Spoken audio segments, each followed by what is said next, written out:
पंचदशी। आज हम लोग नए ग्रंथ का आरंभ कर रहे हैं, जिस ग्रंथ का नाम है पंचदशी। इस पंचदशी ग्रंथ के निर्माता स्वामी विद्यारण्य स्वामी के द्वारा विरचित यह ग्रंथ है, जिसका नाम है पंचदशी। 15 प्रकरणात्मक यह ग्रंथ है और इस ग्रंथ के ऊपर बहुत टीकाएं है, किंतु सब विद्वानों में और मोक्षु के लिए मूल ग्रंथ लगाने के लिए अत्यंत हितकारी टीका है रामकृष्ण टीका। इस रामकृष्ण टीका के साथ इस ग्रंथ का हम लोग अध्ययन करेंगे। उसके पहले थोड़ा सा इस ग्रंथ के जो रचयिता हैं विद्यारण्य स्वामी, इनकी जीवनी के बारे में थोड़ा सा हम लोग चिंतन करेंगे। कौन है विद्यारण्य स्वामी? यद्यपि विद्यारण्य स्वामी का जीवन चरित्र अधिकतर उपलब्ध नहीं है, कहीं कहीं थोड़ा बहुत अंश मिलता है, उसी के आधार पर कहते हैं कि स्वामी विद्यारण्य स्वामी, जिनका पूर्वाश्रम का नाम है माधव, इसलिए पहले संन्यास ग्रहण के पहले उनको माधवाचार्य या माधव नाम से पुकारते थे। कर्नाटक प्रांत में तुंगभद्रा एक नदी है, बहुत बड़ी नदी है। उस तुंगभद्रा नदी के तट पर एक क्षेत्र है जिसका नाम है पंपा क्षेत्र, और उस पंपा क्षेत्र में एक किष्किंधापुरी नाम का एक नगर है। उसको बाद में विजयनगर इस नाम से बोला गया। फिर उसके भी बाद उसको आजकल गोलकोंडा नाम से कहते हैं। उस गांव में एक मंदिर है महादेव का, विरूपाक्ष महादेव का मंदिर है। उस विरूपाक्ष महादेव मंदिर में स्वामी विद्यारण्य जी महाराज, इनका जन्म हुआ, ऐसी आख्यायिका आती है। आज से लगभग 750 या 750 साल हो गए विद्यारण्य स्वामी हुई, प्राचीन काल है। तो उन बाद में श्रृंगेरी पीठ जो है, आद्य शंकराचार्य जी महाराज ने स्थापन की हुई 4 पीठों में से एक श्रृंगेरी पीठ भी है। वहां पर शंकराचार्य जी की परंपरा चलती है। उस गद्दी पर जो भी बैठता है उनको शंकराचार्य नाम से पुकारा जाता है। उस गद्दी परंपरा में भी इनका नाम आता है 33 नंबर पर। 33 नंबर के शंकराचार्य जो हुए आद्य शंकराचार्य जी महाराज के बाद, वो थे स्वामी विद्यारण्य जी महाराज। अत्यंत प्रकांड विद्वान थे, और इनके गुरु का नाम है श्री शंकरानंद स्वामी और विद्यातीर्थ स्वामी। ऐसे और भी नाम उपलब्ध होते हैं। हो सकता है बहुत सारे गुरु होते, अध्ययन करते समय बहुतों के पास अध्ययन होता है तो सब गुरु ही है। कोई दीक्षा गुरु होते हैं, कोई उस मठ के स्थान गुरु भी होते हैं जिनके गद्दी पर बैठे हैं। तो शंकरानंद ये इनके गुरु का नाम है, और विद्यातीर्थ भी गुरु का नाम है। और एक भारती तीर्थ नाम आता है जो कि इन विद्यारण्य स्वामी महाराज के दादा गुरु नाम से कहे जाते हैं। दादा गुरु आजोबाजू से हम लोग कहते कि नहीं, दादा गुरु, क्योंकि उस गद्दी पर भारती तीर्थ, उनके बाद विद्या तीर्थ, फिर उनके बाद विद्यारण्य स्वामी, ऐसा है। कुछ लोग तो ये भी कहते हैं कि भारती तीर्थ जे थे वे भी इनके गुरु थे करके। तो जो भी हो, गुरु हो चाहे दादा गुरु हो। तो ऐसे शंकर विद्यारण्य स्वामी जी महाराज कर्नाटक प्रांत में जिनका जन्म हुआ, और इनके माता का नाम है श्रीमती और पिता का नाम है मायन। उधर की भाषा के अनुसार उनके पिता का नाम है मायन और माता का नाम है क्या जी, श्रीमती। और इनके 2 भाई भी थे। उन 2 भाई का नाम मिलता है, एक का नाम है सायन और एक का नाम है सोमनाथ। ये 2 इनके भाई थे। और इनका परिचय देते समय जैसे शाखा सूत्र बताते हैं कि नहीं, तो ये विद्यारण्य स्वामी का बौद्धायन सूत्र है, और कृष्ण यजुर्वेद के अंतर्गत एक शाखा चलती है जिसका नाम है बौद्धायनी शाखा। तो उस बौद्धायनी शाखा के हैं कौन, विद्यारण्य स्वामी जी महाराज। और इनका गोत्र है भारद्वाज। भारद्वाज गोत्र में ये उत्पन्न हुए हैं। और इनका पूर्वाश्रम का नाम, मतलब संन्यास ग्रहण के पहले इनका नाम बताया मैंने, क्या था, माधव। बाद में इनका नाम हुआ विद्यारण्य। वो विद्यारण्य नाम भी इनका कैसा मिला वो भी बताएंगे।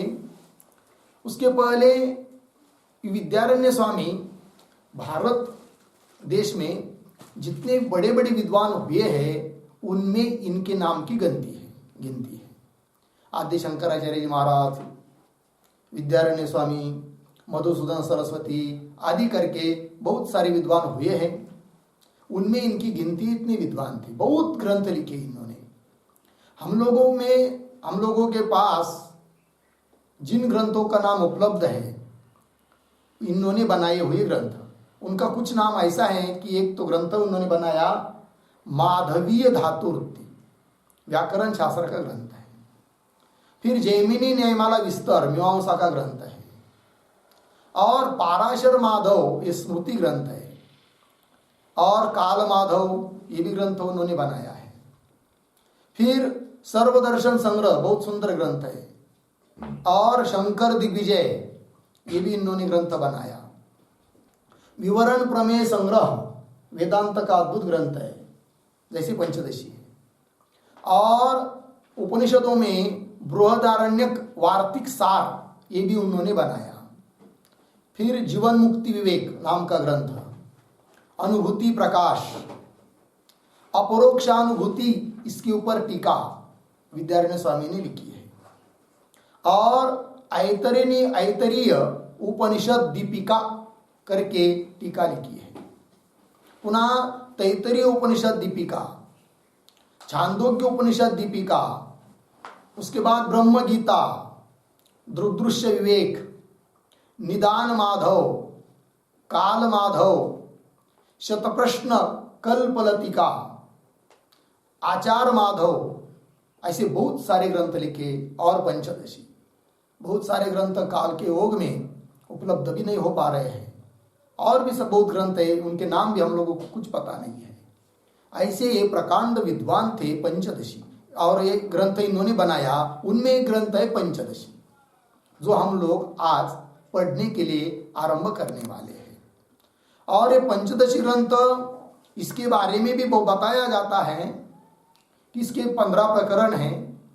उन 15 प्रकरणों में से पहले 10 प्रकरण विद्यारण्य स्वामी ने लिखे हैं। और कुछ विघ्न आया, चाहे काल के ओघ में, हो सकता है उनकी शरीर शांत हो गया हो। फिर उसके बाद के जो 5 प्रकरण हैं, तो कहा जाता है इनके जो दादा गुरु, जिनका नाम है भारती तीर्थ स्वामी, उन्होंने कुछ ग्रंथ लिखे रखे थे, ग्रंथ लिखा था 5 प्रकरण का, वो इसके साथ जोड़ दिया। तो कुल मिलाकर कितने प्रकरण हुए? 15 प्रकरण का ही ग्रंथ है पंचदशी। 15 प्रकरण का ग्रंथ है, किंतु विचार करेंगे तो एक एक प्रकरण ही स्वतंत्र ग्रंथ की योग्यता रखता है। ऐसा ही अद्भुत ग्रंथ है, अत्यंत सरल भाषा में, और बहुत सारे वेदांत की सिद्धांत बताने वाला ये ग्रंथ है। हम लोग ग्रंथ के रचयिता विद्यारण्य स्वामी, इनके जीवनी के बारे में और देख रहे थे। तो एक प्रसंग उनके जीवन में यह आता है कि संन्यास ग्रहण के पहले, जब इनका नाम माधव ही था, तो उन्होंने गायत्री मंत्र के बहुत सारे पुरस्चरण किए और करवाए, गायत्री देवी, गायत्री माता प्रसन्न होने के लिए। किंतु बहुत सारे पुरस्चरण करने के बाद भी गायत्री माता प्रसन्न नहीं हुई। तब इनको विरक्ति उत्पन्न हुई, वैराग्य उत्पन्न हुआ। और जिस क्षण वैराग्य उत्पन्न होता है, उसी क्षण संन्यास लेना चाहिए, ऐसा शास्त्र है। यद हरेव विरजेत तद हरेव प्रवर्जेत, श्रुति कहती है। उसके हिसाब से उन्होंने तुरंत संन्यास ले लिया, विरक्त हुई। जब संन्यास लिया, विरक्त हुए, तब जाकर गायत्री देवी इनके सामने आकर खड़ी हो गई, प्रसन्न हो गई और कहने लगी, मैं प्रसन्न हूं, आपको क्या चाहिए मांग लो। तब इन्होंने कहा, माता जी, जब मैं चाह रहा था तब आप प्रसन्न हुई नहीं, अब मैंने संन्यास लिया, अब प्रसन्न हुई, इतना देर क्यों लगाई। तो कहते हैं कि उस माता जी ने कहा, गायत्री माता ने, कि थोड़ा पीछे मुड़कर देखो। तो पीछे मुड़कर देखा तो कहते कि बहुत सारे बड़े बड़े पर्वत जैसे जल रहे थे। तब उस गायत्री माता ने बताया, इतने बड़े प्रतिबंध थे, इतना बड़ा पाप था, वो जलाने के लिए समय लगा, इसलिए मुझे प्रसन्न होने के लिए देर लगी।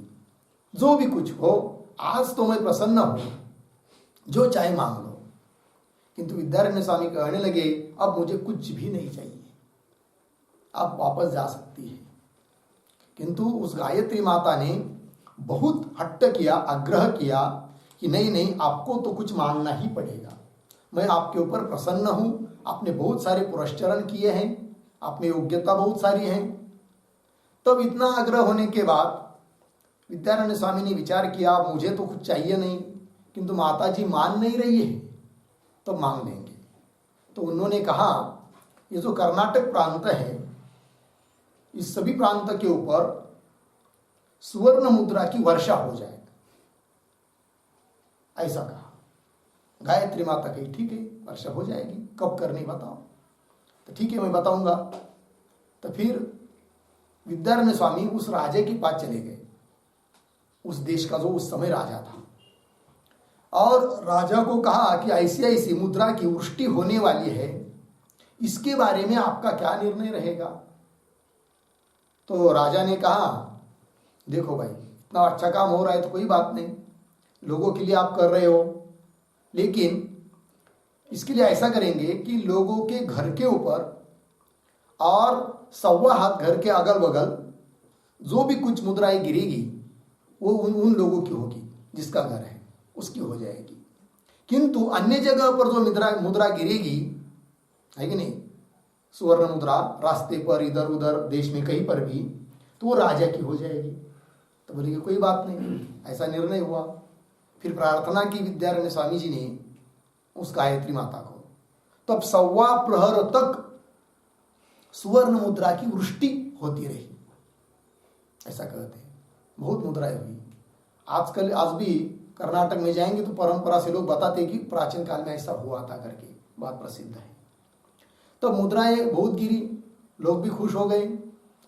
तो फिर जो हिसाब रखा था, किया था निर्णय, उसके हिसाब से लोगों ने अपनी मुद्रा ली, बाकी की राजा ने ली। उसके बाद उस राजा ने उसी तरह की और भी मुद्रा छपाकर बनवाकर और राज्य व्यवहार चलाया। ये उनकी जीवनी में आता है प्रसंग। तो लोगों के प्रति कितनी उनकी करुणा थी, दया थी, और उनकी विद्वत्ता कितनी थी, उनका त्याग कितना था, ये भी इस सभी बातों से पता चलता है। और उनके जीवन में और एक थोड़ा सा प्रसंग आता है। एक बार वह विद्यारण्य स्वामी जी महाराज जंगल में कहीं शौचालय के लिए जा रहे थे, तो वहां पर उनको एक सुवर्ण की ईंट दिखाई दी। उसके पहले कोई एक बादशाह जा रहा था, राजा, तो उनसे वो गिर गई थी। किंतु इन्होंने संन्यास लिया था, विरक्त थे ही, तो उन्होंने क्या किया, वो सुवर्ण की जो ईंट थी उसको हाथ नहीं लगाया, फिर उसके बगल में और एक पाषाण रख दिया, पत्थर, फिर दोनों के ऊपर 2 पैर रखकर अपना मल त्याग किया, चल दिए। जब गए तो कुछ थोड़ी देर के बाद राजा के लोग खोजते हुए आए कि इधर कहीं सुवर्ण की ईंट गिरी थी, कहाँ होगी। तो उनको दिखाई दी, तो वहां पर तो किसी ने मल त्याग कर दिया है। तब खोज किया उन लोगों ने कि किसने किया है, कौन ऐसा इतना विरक्त है कि सुवर्ण की ईंट होती हुई भी नहीं ले गया और ऐसा कर दिया। तो पता चला, लगाया, तो विद्यारण्य स्वामी थे। राजा तो बहुत प्रसन्न हुआ। राजा इनके पास आया, विद्यारण्य स्वामी जी के पास, और कहने लगा, महाराज जी, आप इतने बड़े विरक्त सन्यासी साधु हैं, मैं प्रसन्न हूं, क्या चाहिए मांग लो। नहीं मांगते हैं तो मैं आपके लिए कुछ गांव दे देता हूं इनाम। लेकिन विद्यारण्य स्वामी जी ने कहा ये मुझे कुछ नहीं चाहिए। इतना बड़े त्यागी और विरक्त महात्मा थे। कौन? विद्यारण्य स्वामी जी महाराज ये थे। और एक प्रसंग थोड़ा सा आता है कि इन्होंने वेद के ऊपर भी कुछ भाष्य लिखा है। जब वो काशी में गए तो उन्होंने बहुत प्रयत्न करके वेद व्यास जी महाराज इनको खोजा, क्योंकि वेद व्यास जी तो चिरंजीव है, तो हमेशा ही है। तो वो खोजा तो उनको पाया। तब उन्होंने अपना लिखा हुआ भाष्य, वेद भाष्य उनको दिखाया, वेद व्यास जी महाराज को। इसमें कोई गलती तो नहीं है। तो वेद व्यास जी ने देखा तो कोई उनको त्रुटि मिली नहीं, दोष मिला नहीं, गलती मिली नहीं, इतना सुंदर लिखा था। तो उन्होंने इनको नाम दे दिया विद्यारण्य, अरण्य, विद्या के अरण्य। विद्या के सागर, तब से इनका नाम हो गया था विद्यारण्य स्वामी, ऐसा कहा जाता है। तो ये विद्यारण्य स्वामी, इन्होंने मुमुक्षुजनों के ऊपर कृपा करने के लिए बहुत सारे ग्रंथ लिखे। उन ग्रंथों में यह एक ग्रंथ है जिसका नाम है क्या जी? पंचदशी।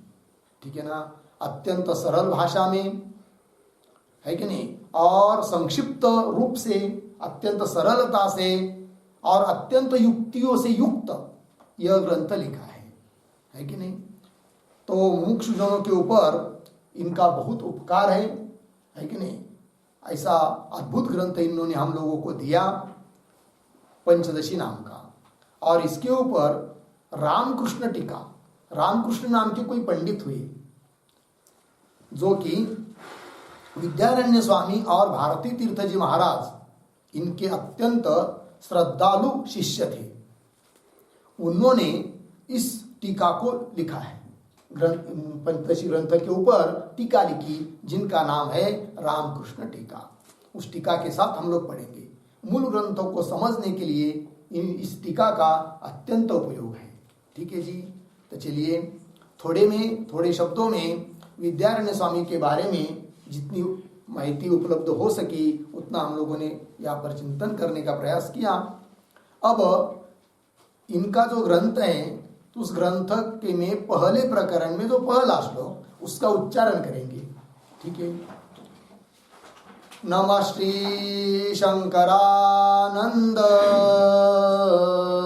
नमः श्री शंकरानंद, गुरुपादाम्बुजन्मने, गुरुपादाम्बुजन्मने, सविलास महामोह, सविलास महामोह, ग्राह ग्रासैक कर्मणे, ग्राहग्रासैक कर्मणे, नमः श्री शंकरानंद, गुरुपादाम्बुजन्मने, सविलास महामोह, ग्राहग्रासैक कर्मणे। नमः श्री शंकरानंद गुरुपादाम्बुजन्मने, सविलास महामोह ग्राह ग्रासैक कर्मणे। ठीक? अन्वय, सविलास महामोह ग्राह ग्रासैक कर्मणे, श्री शंकरानंद गुरुपादाम्बुजन्मने नमः। ठीक है जी? चलिए, तो ये पहला श्लोक हुआ, इसका अर्थ बताएंगे, टीका में भी दिया है, किंतु टीकाकार ने इस श्लोक की अवतरणिका थोड़ी सी लिखी है, उसको पहले पढ़ते हैं। और टीकाकार ने भी एक श्लोक में मंगलाचरण किया है, उसको भी देखते हैं। तो देखिए, नत्वा श्री भारती तीर्थ, नत्वा श्री भारती तीर्थ, विद्यारण्य मुनीश्वरौ, विद्यारण्य मुनीश्वरौ, प्रत्यक् तत्व विवेकस्य, प्रत्यक् तत्व विवेकस्य, क्रियते पददीपिका, क्रियते पददीपिका, नत्वा श्री भारती तीर्थ, विद्यारण्य मुनीश्वरौ, प्रत्यक् तत्व विवेकस्य, क्रियते पददीपिका। नत्वा श्री भारती तीर्थ विद्यारण्य मुनीश्वरौ, प्रत्यक् तत्व विवेकस्य, क्रियते पददीपिका। अन्वय देखिए, श्री भारती तीर्थ विद्यारण्य मुनीश्वरौ नत्वा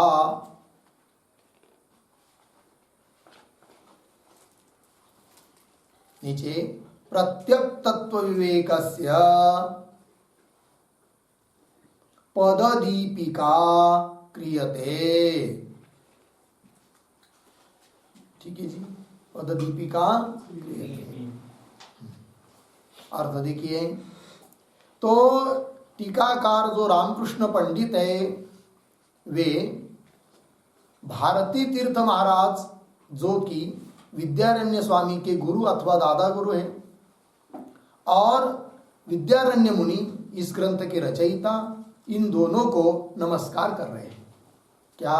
किसी भारती तीर्थ और विद्यारण्य मुनीश्वर, मुनि और ईश्वर स्वरूप भारती तीर्थ और विद्यारण्य, इन दोनों को नत्वा नमस्कार करके, फिर क्या नमस्कार करके आगे क्या करने जा रहे हो?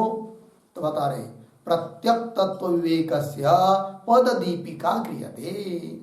प्रत्यक तत्व विवेक, ये जो पंचदशी का पहला प्रकरण है, इस प्रकरण का नाम है तत्व विवेक।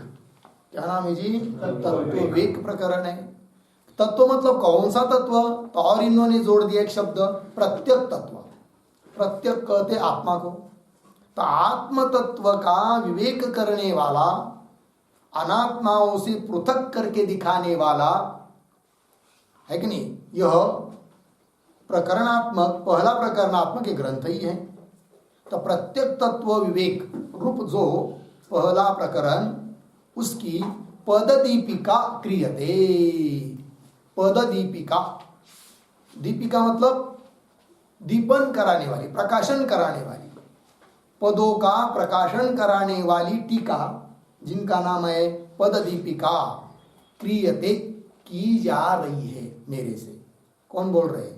पंडित रामकृष्ण जी महाराज। ठीक है जी, तो चलिए अवतरणिका को देखते हैं।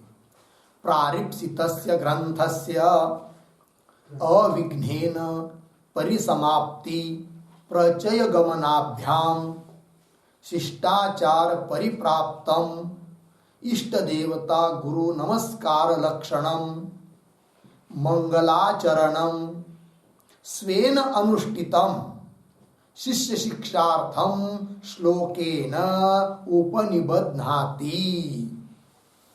अर्थात विषय प्रयोजने च सूचयति। हुआ जी? चलिए, तो उपनिबध्नाति क्रियापद हुआ।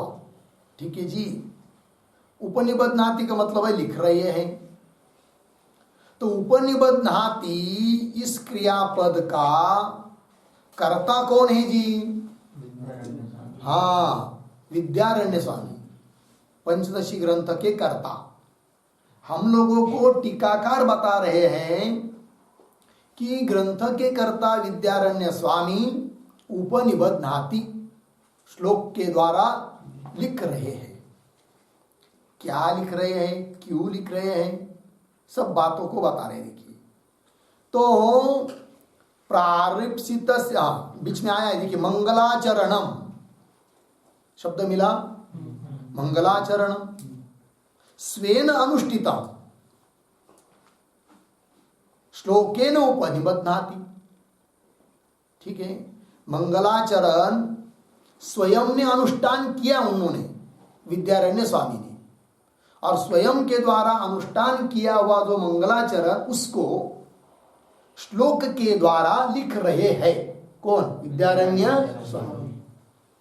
ठीक है, तो बोलेंगे भाई मंगलाचरण स्वयं ने तो अनुष्ठान किया, बराबर, किस लिए स्वयं ने अनुष्ठान किया? पहला प्रश्न। और ग्रंथ के आरंभ में श्लोक के द्वारा क्यों लिख रहे हैं? दूसरा प्रश्न। तो पहला प्रश्न का उत्तर हम देखेंगे। पहला प्रश्न क्या है जी? स्वयं ने मंगलाचरण का अनुष्ठान किया। अनुष्ठान किया तो किस लिए अनुष्ठान किया, क्यों अनुष्ठान किया, है कि नहीं? और जिसका अनुष्ठान किया उसका स्वरूप क्या है वो भी देखेंगे। तो क्यों अनुष्ठान किया, स्वयं ने आचरण किया मंगलाचरण का, अर्थात मंगलाचरण क्यों किया जाता है? तो शुरू से देखिए, प्रारिप्सितस्य ग्रंथस्य मिला, आरंभ किया हुआ जो ग्रंथ है, उस ग्रंथ की अविघ्नेन परिसमाप्ति प्रचय गमनाभ्याम, मिला? अविघ्नेन परिसमाप्ति, अविघ्नेन मतलब विघ्न रहित, पूर्ण रूप से समाप्ति होने के लिए मंगलाचरण किया जाता है। इसलिए ग्रंथकार ने, विद्यारण्य स्वामी ने मंगलाचरण किया। एक प्रयोजन पहला क्या जी, कौन सा प्रयोजन? प्रारब्ध आरंभ किया हुआ जो ग्रंथ है उसकी विघ्न रहित स्थिति में उसकी परिसमाप्ति हो जावे, इसलिए। ठीक है, एक प्रयोजन। और परिसमाप्ति के बाद प्रचय गमनाभ्याम, प्रचय गमनाभ्याम मतलब क्या जी, इस ग्रंथ का, पंचदशी ग्रंथ का प्रचार प्रसार बहुत हो जाए, किंबहुना मुमुक्षुजनों की इस ग्रंथों को पढ़ने के लिए प्रवृत्ति हो जाए, इसलिए मंगलाचरण स्वयं ने अनुष्ठान किया। लगा जी, दोनों प्रयोजन हुए, क्या? ग्रंथ की परिसमाप्ति और ग्रंथ का प्रचार प्रसार। ये दो हेतु को लेकर, दो कार्यों के लिए, इन दोनों के उद्देश्य से मूल ग्रंथकार ने मंगलाचरण का अनुष्ठान किया। ठीक है जी, पंक्ति देखिए, प्रारिप्सितस्य ग्रंथस्य, मिला? अविघ्नेन, विघ्न रहित स्थिति में, अविघ्नेन परिसमाप्ति प्रचय गमनाभ्याम, परिसमाप्ति और उसका प्रचार प्रसार होने के लिए मंगलाचरण स्वयं अनुष्ठितम, ऐसा हुआ कि नहीं? मंगलाचरण का स्वयं ने अनुष्ठान किया। अब बोलेंगे भाई कि मंगलाचरण का स्वयं ने अनुष्ठान किया, उस मंगलाचरण का स्वरूप क्या है, किसको कहते हैं मंगलाचरण? तो जो शब्द आया है ना मंगलाचरण, उसके पीछे देखिए, पीछे वाला शब्द इष्ट देवता गुरु नमस्कार लक्षण, ये मंगलाचरण का स्वरूप है। ठीक है ना? इष्ट देवता और गुरु, इष्ट देवता मतलब कौन देवता? पूजन योग्य देवता। इष्ट मतलब क्या? पूजन योग्य, पूजा करने की योग्य जो देवता है, अपने अपने इष्ट देवता है कि नहीं, उस देवता का देवता और गुरु, इनको नमस्कार करना, यही है लक्षण स्वरूप जिसका। ऐसा कौन? मंगलाचरण। तो मंगलाचरण का स्वरूप क्या हुआ जी? इष्ट देवता को नमस्कार करना और गुरु को नमस्कार करना, ये क्या हुआ? मंगलाचरण का स्वरूप हुआ, है कि नहीं? और इस प्रकार का मंगलाचरण किया किन्होंने? विद्यारण्य स्वामी, अर्थात इष्ट देवता को नमस्कार किया और गुरु को भी नमस्कार किया। लगा? लेकिन बोलेंगे भाई कि ऐसा करने के लिए कहा किसने? किसने आदेश दिया है क्या? तो बोलते आदेश है, ये तो परंपरा से प्राप्त है। कौन सी परंपरा से प्राप्त है? तो इसके पीछे वाला शब्द देखिए, शिष्टाचार परिप्राप्तम। क्या जी? ये किसका विशेषण है? शिष्टाचार परिप्राप्तम मंगलाचरणम, इष्ट देवता गुरु नमस्कार लक्षणम मंगलाचरणम, ऐसा मंगलाचरण। तो किससे प्राप्त है भाई ये? तो शिष्टाचार परिप्राप्तम, शिष्ट लोगों का जो आचार, उससे प्राप्त है क्या? मंगलाचरण। क्योंकि हमारे पहले जो भी शिष्ट लोग हुए हैं उन्होंने मंगलाचरण किया, इसलिए हमको भी मंगलाचरण करना ही चाहिए, तो शिष्टाचार प्राप्त होगा। तो बोलेंगे शिष्टाचार से प्राप्त है मंगलाचरण, किसको कहते हैं शिष्ट? तो शिष्ट की परिभाषा लिख लीजिए। शिष्ट नंबर 1, फल साधनत्वांशे भ्रांति रहिता,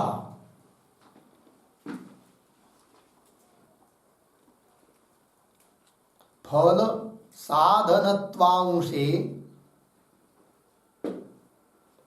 फल साधनत्वांशे भ्रांति रहिता,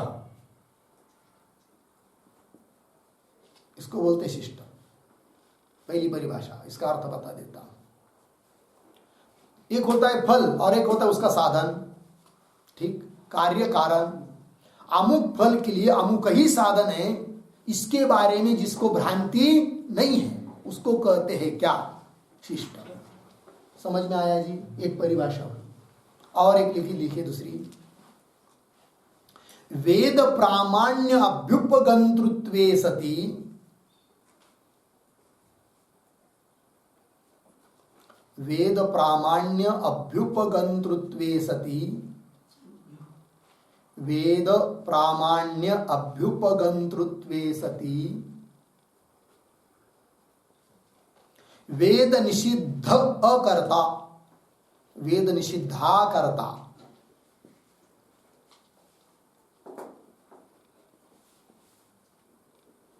ठीक, वेद निषिद्धा कर्ता अर्थ देखिए। वेद प्रामाण्य अभ्युपगंतृत्व सति, जो लोग वेद का प्रामाण्य मानता है, वेद को प्रमाण मानते हैं, है कि नहीं, अभ्युपगंतृत्व वेद का प्रामाण्य स्वीकार करता है। और इतना ही नहीं, वेद ने जिस बात का निषेध किया है उस निषिद्ध कर्म को जो करता नहीं है, उसको कहते हैं क्या? शिष्ट। शिष्ट समझ में आया? ठीक है, वेद को मानने वाला थोड़े में कहेंगे तो। अब यहां पर शब्द आया है शिष्टाचार परिप्राप्तम, तो शिष्टाचार क्या है? तो शिष्ट तो समझ में आया, शिष्टाचार क्या है? तो उसका अर्थ लिखिए। शिष्टाचार नंबर 1, शिष्टैः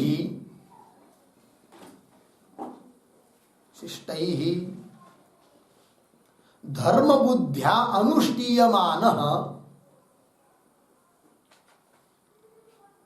धर्म बुद्ध्या अनुष्ठीयमानः अलौकिक व्यवहारः, अलौकिक व्यवहारः शिष्टाचार यथा मंगलम।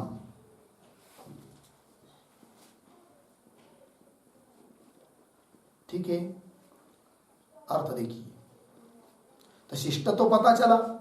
अब शिष्ट लोगों के द्वारा धर्म बुद्धि से अनुष्ठान किया जाने वाला जो अलौकिक व्यापार, अलौकिक व्यवहार, ठीक है ना जी, अलौकिक व्यवहार या अलौकिक व्यापार जो लोग में प्रसिद्ध नहीं है, उसको कहते हैं क्या? शिष्टाचार। ठीक है, एक परिभाषा ये हुई, और एक परिभाषा बताते हैं। प्रतिबंधक दुरित वारणम उद्देश्य, प्रतिबंधक दुरित वारणम, प्रतिबंधक दुरित वारणम उद्देश्य क्रियमाणत्वम, क्रियमाणत्वम शिष्टाचारत्वम।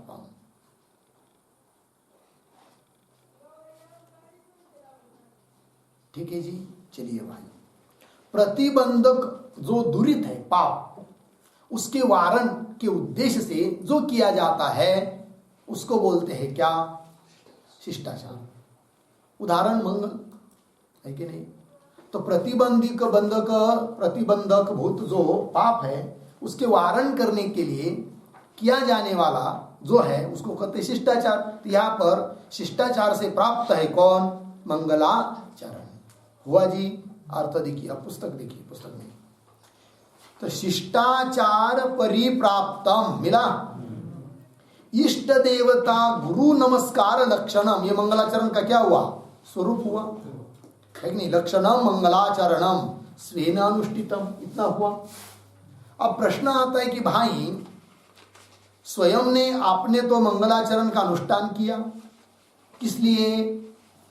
ग्रंथ की निर्विघ्न रूप से परिसमाप्ति हो जाए और ग्रंथ का प्रचार प्रसार हो जाए, इसलिए तुमने क्या किया? मंगलाचरण का अनुष्ठान किया। कोई बात नहीं, बहुत अच्छी बात है। लेकिन ग्रंथ के आरंभ में शब्दों में क्यों उसको ग्रथित कर रहे हैं?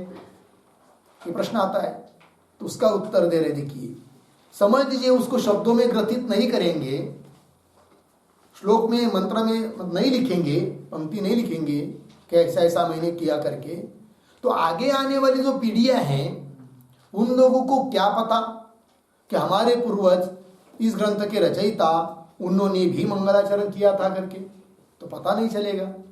और पता नहीं चलेगा तो आगे आने वाले जो शिष्य वर्ग प्रशिष्य वर्ग है वो भी मंगलाचरण नहीं करेंगे, तो उनको संस्कार नहीं मिलेंगे। तो उनको संस्कार मिलने चाहिए कि ऐसा ऐसा मंगलाचरण किया जाता है, इस काम के लिए किया जाता है। तो उनको संस्कार मिलने के लिए, उनको शिक्षा मिलने के लिए, संस्कार मिलने के लिए ग्रंथ के आरंभ में ग्रंथकार मंगलाचरण को लिख रहे हैं, ऐसा हम लोगों को बता रहे हैं। कौन? रामकृष्ण पंडित अर्थात टीकाकार। वह देखिए, स्वेन अनुष्ठितम शिष्य शिक्षार्थम श्लोके न उपनिबध्नाति। मिला जी, शिष्य शिक्षार्थम, शिष्य को शिक्षा मिले, शिक्षा मतलब दंड नहीं, संस्कार मिले, मालूम पड़े, इसलिए श्लोके न, श्लोक के माध्यम से उपनिबध्नाति लिख रहे हैं। हुआ जी शिष्य। शिष्य किसको कहते हैं? उपदेश छात्र। उपदेश देने योग्य जो छात्र होता है उसको कहते हैं क्या? शिष्य। तो शिष्य प्रशिष्य को बोध मिले, ज्ञान हो जाए कि ऐसा ऐसा मंगलाचरण किया जाता है, इसलिए ग्रंथकार ग्रंथ के आरंभ में श्लोक के माध्यम से उसको ग्रथित कर रहे हैं। ठीक है जी। और मंगलाचरण करेंगे तो ये भी एक फिर हो जाता है, शिष्य को शिक्षा मिलती है, ये प्रयोजन हुआ है कि नहीं। और ग्रंथ मंगलाचरण करने का मुख्य पहले दो प्रयोजन बताए, कौन कौन? ग्रंथ की निर्विघ्न रूप से परिसमाप्ति और ग्रंथ का प्रचार प्रसार, ये मुख्य प्रयोजन हुआ। फिर यहाँ पर लिखने का क्या प्रयोजन? शिष्य के लिए संस्कार, ये इसका प्रयोजन हुआ। और ऐसा मंगलाचरण करेंगे तो नास्तिकत्व का आरोप भी नहीं आता है। कोई नहीं तो कह देंगे, कोई कह सकता है कि नास्तिक थे ग्रंथकार करके, ऐसा कोई न समझे, इसलिए भी क्या मंगलाचरण किया जाता है। हो गया जी। चलिए, श्लोकेन उपनिबध्नाति, पंक्ति मिली, पुनः पढ़ता हूं एक एक अक्षर को शुरू से देखिए। प्रारिप्सितस्य ग्रंथस्य अविघ्नेन परिसमाप्ति प्रचय गमनाभ्याम शिष्टाचार परिप्राप्तम इष्ट देवता गुरु नमस्कार लक्षणम मंगलाचरणम स्वेन अनुष्ठितम शिष्य शिक्षार्थम श्लोकेन उपनिबध्नाति। मिला? तो मंगलाचरण का स्वरूप क्या है जी? प्रश्न उत्तर क्या मिलेगा? हाँ, मंगलाचरण का स्वरूप क्या है? इसी पंक्ति, यही पर सब उत्तर है। इष्ट देवता गुरु नमस्कार लक्षणम, ये क्या है? मंगलाचरण का स्वरूप है।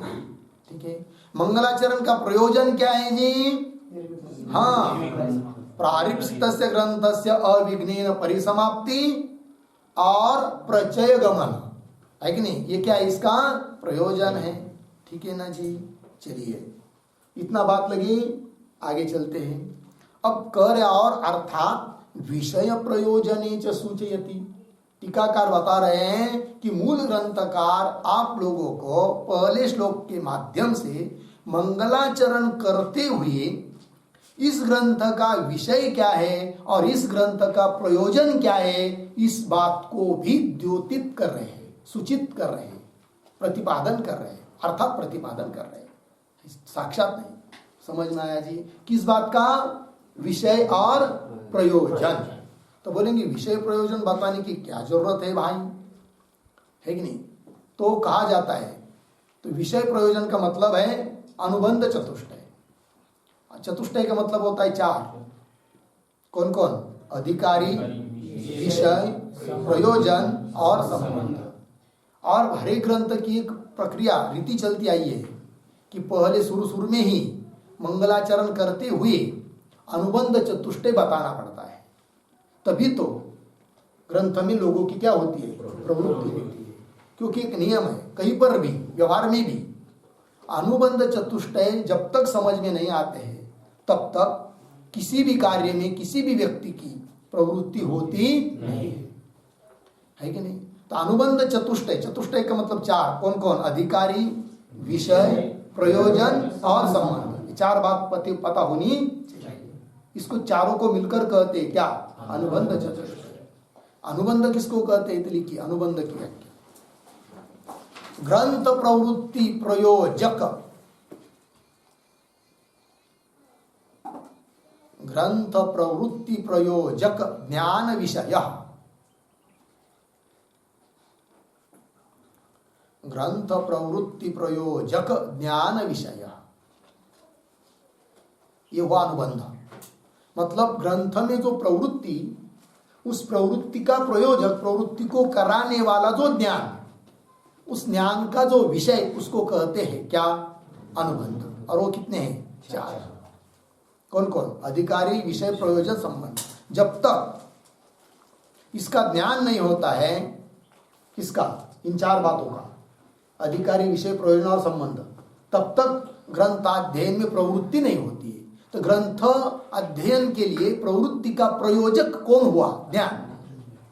और जो ज्ञान, उस ज्ञान का जो विषय, वो कौन हुए? ये चार, अधिकारी, विषय, प्रयोजन और संबंध। क्योंकि इनका ज्ञान है, घट का ज्ञान, तो घट ज्ञान का विषय कौन हुआ? घट। पट ज्ञान का विषय कौन हुआ? पट।